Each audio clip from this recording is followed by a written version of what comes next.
O momento da descoberta, a primeira imagem da terra de Veracruz. O capítulo inicial da nossa história tem uma rara e detalhada crônica oficial. Uma carta, certidão de nascimento com dia, mês, ano e horas. Privilégio de pouquíssimos países.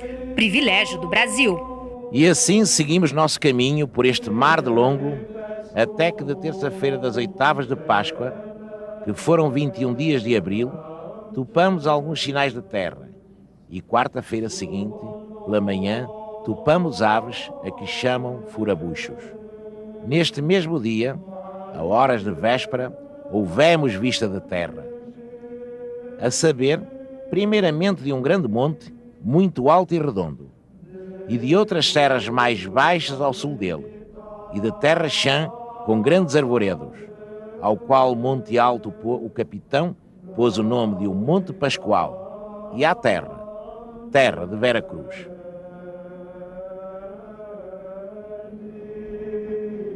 Meio século depois, a carta guardada a 7 chaves na Torre do Tombo, em Lisboa, atravessou o Atlântico numa maleta de aço, sob forte proteção.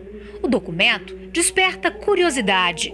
O papel é feito de trapo, tecido. A tinta resistiu bem ao tempo. A tinta que ele fez foi boa porque não corroeu o papel. E não se perdeu com o tempo. Não se perdeu com o tempo. Só esta mulher, a portuguesa Maria Teresa Araújo, pode tocar o original que ela restaurou este ano. Como é que você se sente tomando conta desse tesouro nosso? Para um restaurador, quando restaura uma peça, para ele é como se fosse um bebezinho dele, não é? Uhum. Sim. É um valor imensurável, né? É um valor muito grande. E o bebezinho exige cuidados de mãe para ser exposto. A vitrine é toda especial, alemã, climatizada. Mantém a temperatura abaixo de 20 graus e a umidade em torno de 50%. Luz aqui, nem pensar. Estraga a tinta, oxida o papel. Uma palavra ajuda a descobrir que trecho do original veio para Brasília para a mostra do redescobrimento no Salão Negro do Congresso. Pelo princípio, que começa ao domingo, deve ser a primeira missa que houve aqui. Portanto, é aquela missa de Pascuela. Ao domingo de Pascuela pela manhã, determinou o capitão ir a ouvir missa e sermão naquele ilhéu. E ali, com todos nós outros, fez dizer missa, a qual disse o padre Frei Henrique em voz entoada e oficiada com aquela mesma voz pelos outros padres e sacerdotes que todos assistiram, a qual missa, segundo o meu parecer, foi ouvida por todos com muito prazer e devoção. Ali estava com o capitão a bandeira de Cristo, com que saíra de Belém, a qual esteve sempre bem alta, da parte do Evangelho. Decifrar a letra e o português arcaico é que são elas. Eu não sei ler isto. Não? Não sei ler. Não é uma linguagem fácil para hoje ler. Tanto que eu trabalho com os alunos, quando eu levo a carta, a primeira questão que nós vamos trabalhar é a linguagem. Não é uma linguagem fácil, é uma linguagem imaginária. Ele tenta resgatar essa coisa do paraíso, do idílico. Ele fica procurando o idílico, ele fica procurando a beleza na natureza, no indígena. Então ele está procurando o tempo inteiro, mas ele também está procurando traços econômicos, ele está atrás disso também, ou seja, a linguagem dele tem uma linguagem exploratória. Essa carta está muito novinha para ser há 500 anos, né? Você achou que ela está novinha? Achei, está bem conservada. E a letra? A letra está bem esquisita.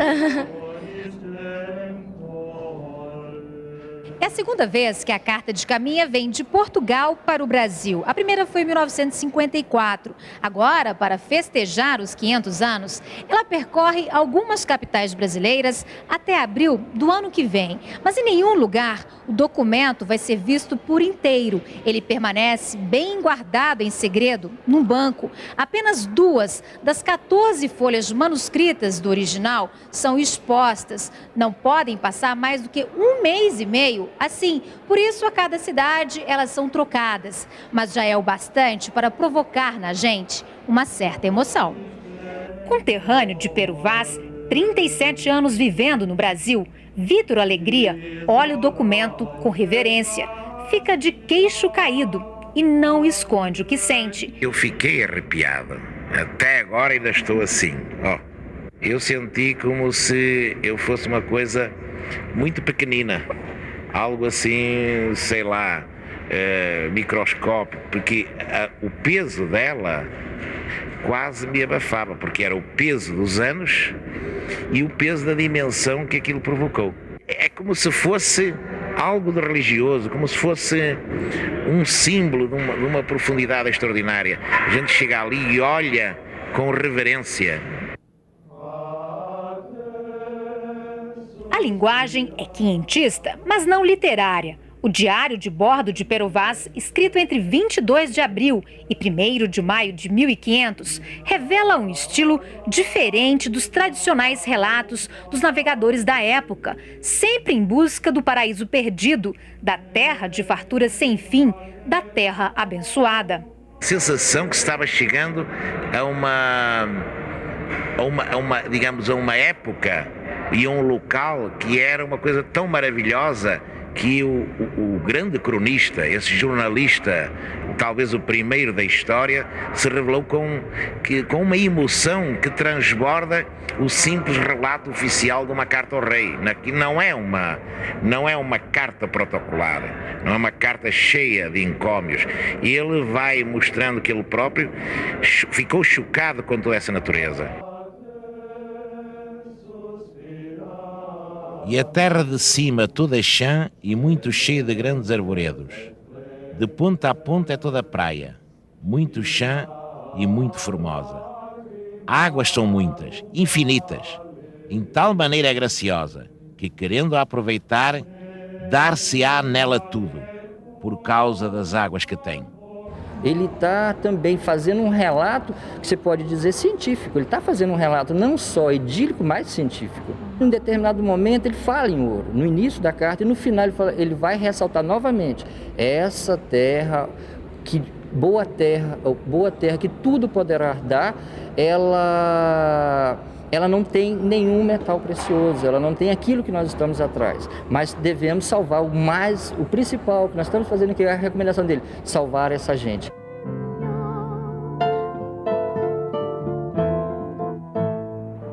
Até agora não podemos saber se há ouro ou prata nela, ou outra coisa de metal ou ferro, não lhe havia.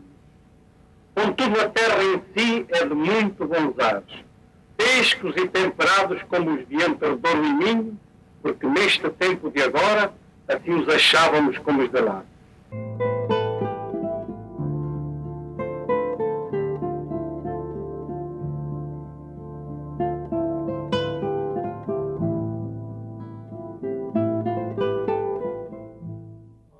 Nas linhas e entrelinhas, o escrivão da frota de Cabral traçou o perfil de um povo ingênuo, amistoso e deixou claro os objetivos dos colonizadores. Os índios não são ingênuos, não percebem que por trás de tudo que os portugueses estavam interessados na exploração da terra Brasil.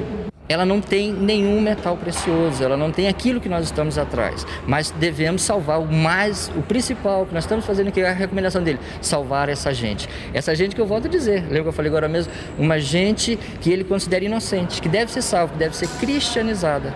Que é uma das ideias das grandes navegações, não é só a descoberta de novas terras no sentido da exploração, mas também da evangelização.